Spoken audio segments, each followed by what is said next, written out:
기억의 강의부 5장 작은 희망. 할아버지, 이거 봐요. 지훈이가 뛰어오며 손에 든 것을 보여줬다. 낡고 녹슨 번호판이었다. 3번이라고 적힌 영우가 38년간 몰던 바로 그 버스의 번호판이었다. 어디서 났어, 이걸? 영우의 눈이 반짝였다. 폐차장에서 찾았어요. 아빠가 같이 가줬는데 할아버지 버스라고 하니까 아저씨가 그냥 주셨어요. 지훈이는 자랑스럽게 말했다. 민수가 뒤따라 들어오며 웃었다. 아버지께 드리고 싶어서 한참 찾았어요. 이 녀석이 할아버지 버스를 꼭 찾겠다고 해서. 영우는 번호판을 두 손으로 조심스럽게 받아들었다. 차가운 금속의 감촉이 따뜻하게 느껴졌다. 갑자기 수많은 기억들이 물밀듯 밀려왔다. 첫 출근하던 날의 떨림, 마지막 운행을 마치던 날의 아쉬움. 고맙다, 지훈아. 영우의 목소리가 떨렸다. 그날 저녁 가족들이 모여 앉았다. 민정이가 제안했다. 아빠, 우리 기억 상자를 만들어 볼까요? 아빠의 소중한 것들을 담아두는 거예요. 기억 상자? 네, 아빠와 관련된 사진이나 물건들, 편지나 일기 같은 것들을 모아두는 거예요. 그러면 나중에 기억이 흐릿해져도 이걸 보면서 다시 떠올릴 수 있을 거예요. 순자가 방에서 낡은 상자를 가져왔다. 이 상자 어때요? 신혼 때 쓰던 건데. 영우는 고개를 끄덕였다. 가족들은 하나씩 물건들을 가져왔다. 영우의 모범 기사 표창장, 아이들 어릴 적 사진, 순자와의 결혼 사진, 승객들이 보내준 감사 편지들. 지훈이는 자신이 그린 할아버지 그림도 넣었다. 이것도 넣어주세요. 할아버지가 버스 몰고 있는 그림이에요. 상자를 정리하면서 영우는 각각의 물건마다 이야기를 들려줬다. 가족들은 처음 듣는 이야기들도 있어서 신기해했다. 이 편지는 뭐예요? 순자가 물었다. 아, 이건. 영우는 편지를 펼쳐보았다. 20년 전쯤에 받은 건데 어떤 할머니가 보내신 거야? 아픈 손자를 병원에 데려가야 했는데 내가 정류장이 아닌 곳에서 내려달라고 해도 태워줬다고. 영우의 목소리가 작아졌다. 그때는 규정 위반이긴 했지만 그냥 지나칠 수가 없더라고. 민정이가 아버지의 손을 잡았다. 아빠는 정말 좋은 사람이셨어요. 기억 상자를 완성한 후 영우는 매일 그것을 들여다보는 것이 일과가 되었다. 상자 속 물건들을 하나씩 만져보며 과거를 떠올리곤 했다. 기억이 흐릿해질 때면 상자를 열어 자신을 되찾았다. 어느 날 영우가 상자를 보다가 갑자기 웃었다. 아, 맞다. 이때 순자가 정말 예뻤지. 결혼사진 속 젊은 순자를 보며 말했다. 옆에서 지켜보던 순자도 웃었다. 지금도 예쁘잖아요. 당연하지. 지금도 세상에서 제일 예뻐. 영우의 말에 순자는 얼굴을 붉혔다. 그날 밤 영우는 일기를 쓰기 시작했다. 기억이 사라지기 전에 남겨두고 싶은 말들이 많았다. 오늘 지훈이가 내 버스 번호판을 찾아줬다. 그 작은 손으로 그 무거운 걸 들고 와서 정말 고마웠다. 내가 기억을 잃어도 이 아이는 할아버지를 기억할 것이다. 기억 상자는 영우에게 작은 희망이 되었다. 비록 머릿속 기억은 흐릿해져 가지만 이 상자만큼은 확실했다. 여기에 자신의 인생이 고스란히 담겨 있었으니까. 6장 위기. 새벽 4시 순자가 잠에서 깼다. 옆자리가 비어 있었다. 영우가 없었다. 순자는 급하게 일어나 집안을 찾아봤다. 화장실도 거실도 부엌도 어디에도 없었다. 현관문이 열려 있었다. 여보, 여보. 순자는 슬리퍼를 신고 밖으로 뛰어나갔다. 하지만 어둠 속에서 영우의 모습은 보이지 않았다. 손이 떨리며 민정이에게 전화를 걸었다. 민정아, 아빠가 없어졌어. 순자의 목소리는 울먹였다.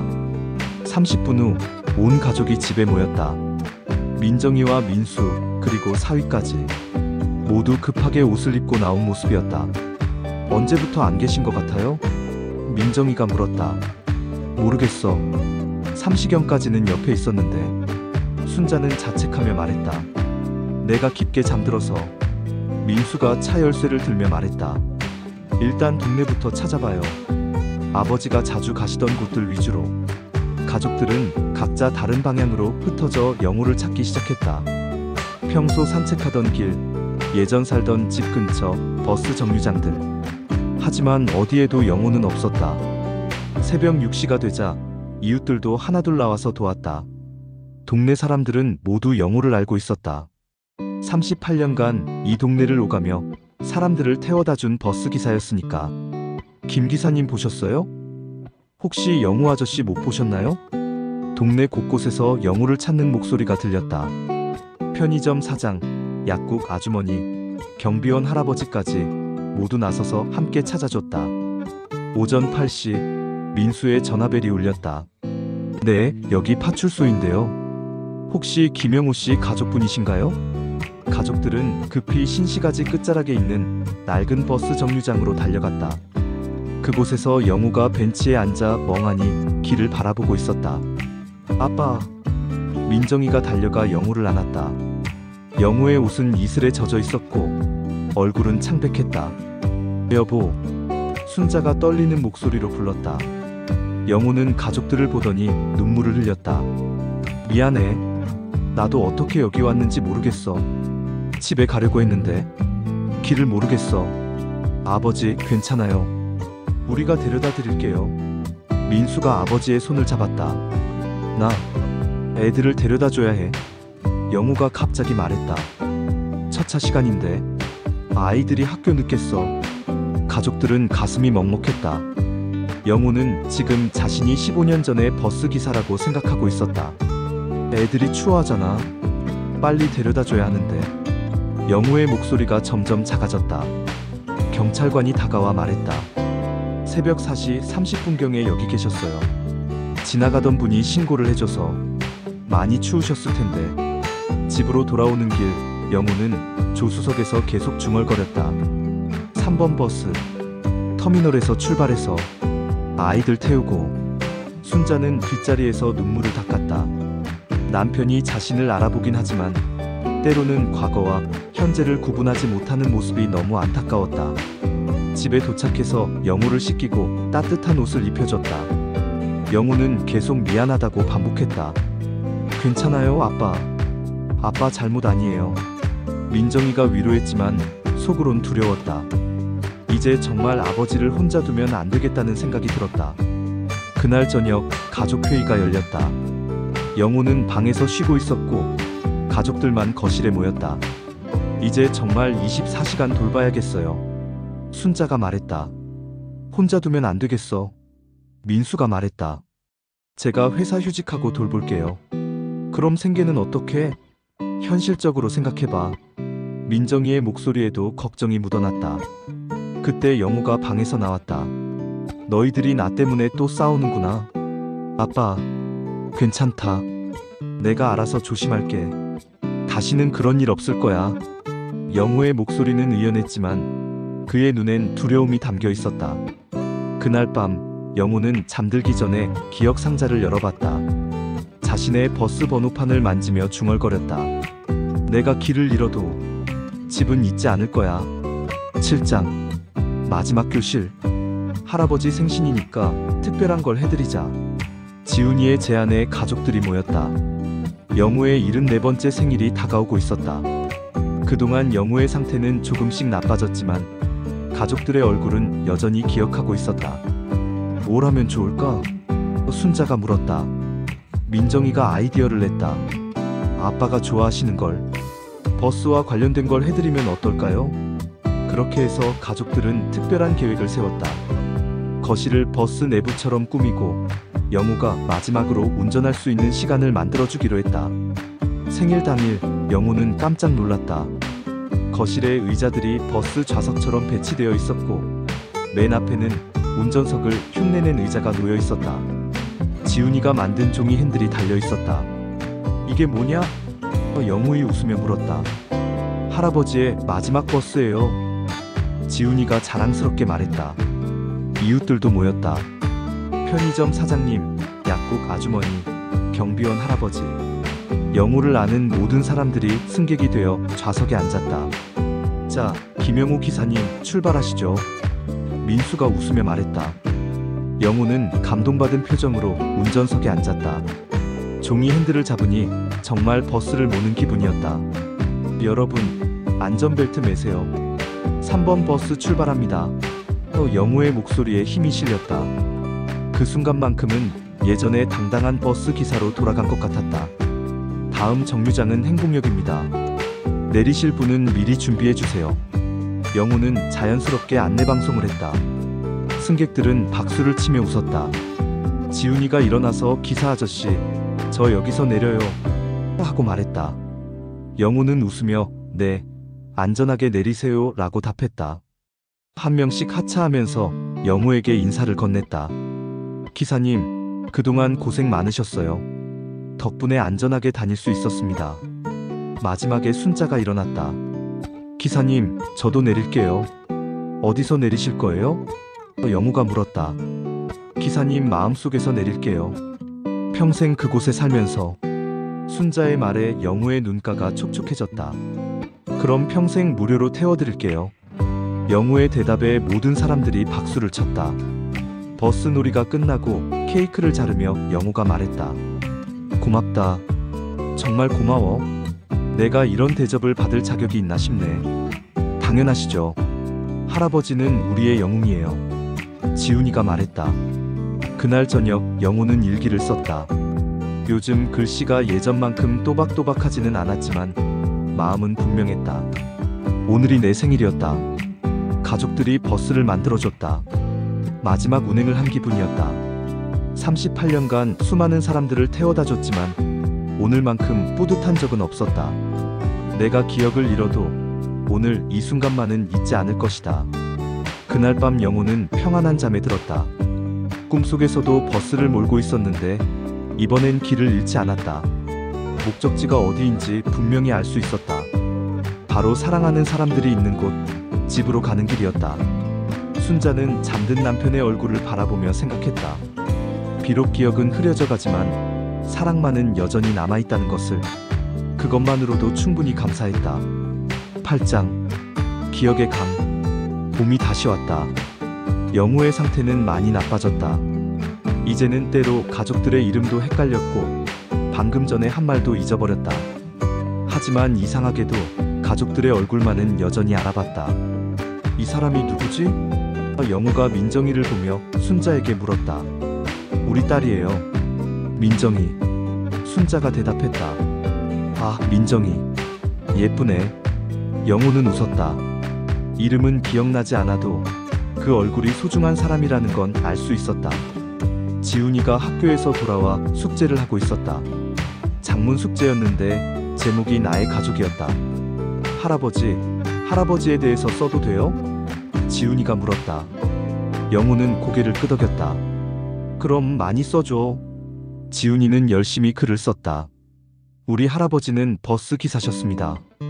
아픈 할머니를 병원에 데려다주고 학생들을 안전하게 학교에 데려다 주셨습니다. 지금은 병이 있으시지만 여전히 우리를 사랑해 주십니다. 그 모습을 지켜보던 영호가 말했다. 지훈아, 할아버지가 다 잊어도 너만은 기억해줘. 네, 할아버지. 저는 절대 잊지 않을 거예요. 어느 날 영호가 갑자기 말했다. 순자야, 나 내일 마지막 운행하는 날이야. 순자는 당황했다. 영호는 이미 15년 전에 퇴직했는데 자꾸 버스 기사 시절로 돌아가곤 했다. 알았어요, 여보. 조심히 다녀와요. 순자는 영호의 말에 맞춰줬다. 굳이 현실을 말해서 혼란스럽게 할 필요는 없었다. 38년 동안 정말 재미있었어. 많은 사람들을 만났고. 영호의 목소리가 점점 작아졌다. 가을이 깊어갈 무렵 영호는 대부분의 시간을 침대에서 보냈다. 말수도 줄어들었고 때로는 누가 누구인지 헷갈렸다. 하지만 순자가 손을 잡아주면 항상 미소를 지었다. 여보, 나 어디 가는 거야? 영호가 순자에게 물었다. 멀지 않은 곳이에요. 걱정 마세요. 순자는 눈물을 참으며 대답했다. 어느 겨울날 아침, 영호는 평상보다 맑은 정신으로 깨어났다. 마치 짙은 안개가 거친 것처럼 모든 게 또렷하게 보였다. 순자야. 영호가 아내의 이름을 불렀다. 오랜만에 확실한 목소리였다. 네, 여보. 고마웠어. 48년 동안. 정말 고마웠어. 영호의 눈에 눈물이 고였다. 저도 행복했어요, 여보. 영호는 민정이와 민수도 불렀다. 너희들도 고생 많았다. 좋은 아빠 못 되어서 미안하고. 무슨 소리예요, 아빠. 아빠는 최고의 아빠였어요. 민정이가 울먹이며 말했다. 지훈이는? 영호가 손주를 찾았다. 여기 있어요, 할아버지. 지훈이가 다가와 할아버지의 손을 잡았다. 지훈아, 할아버지 잊지 마라. 그리고 다른 사람들에게 친절하게 해줘. 할아버지처럼. 네, 할아버지. 약속드릴게요. 영호는 천천히 눈을 감았다. 마지막 순간까지 가족들의 얼굴을 또렷하게 기억하며. 장례식 날 많은 사람들이 왔다. 영호가 태워다 준 사람들, 이웃들, 동료 기사들 모두 영호를 기억하고 있었다. 지훈이는 할아버지의 기억 상자를 꼭 안고 있었다. 그리고 일기장에 썼다. 할아버지가 하늘나라로 가셨습니다. 할아버지는 기억을 잃으셨지만 우리는 할아버지를 기억합니다. 할아버지가 얼마나 좋은 분이셨는지, 얼마나 많은 사람들을 도우셨는지 선생님이 말씀하셨어요. 기억은 사라져도 사랑은 남는다고. 할아버지의 사랑은 우리 마음속에 영원히 남을 거예요. 1년 후 지훈이는 초등학교 3학년이 되었다. 버스를 탈 때마다 할아버지를 생각했다. 그리고 기사 아저씨에게 항상 감사합니다라고 인사했다. 순자는 영호의 기억 상자를 그대로 간직했다. 때때로 상자를 열어 남편과의 추억을 되새겼다. 슬프기도 했지만 동시에 감사했다. 48년 동안 함께할 수 있었던 것이. 민정이와 민수는 더욱 가족을 소중히 여기게 되었다. 아버지를 통해 배웠다. 기억보다 중요한 것은 사랑이라는 것을. 어느 봄날 지훈이가 할머니에게 말했다. 할머니, 할아버지가 탔던 3번 버스 타러 가요. 왜? 할아버지가 다니시던 길을 한번 가보고 싶어요. 할아버지가 어떤 마음으로 버스를 모셨는지. 순자는 손주의 손을 잡고 정류장으로 향했다. 3번 버스가 왔다. 젊은 기사가 문을 열어주었다. 안전하게 모셔다 드리겠습니다. 기사의 인사에 순자는 미소를 지었다. 영호의 목소리가 들리는 것 같았다. 버스는 천천히 출발했다. 창밖으로 보이는 풍경은 예전과 달라졌지만 여전히 사람들은 자신의 목적지를 향해 가고 있었다. 영호는 비록 떠났지만 그의 사랑과 헌신은 이 길 위에 사람들의 마음속에 영원히 남아있을 것이다. 기억의 강은 흐른다. 때로는 급류처럼, 때로는 고요하게.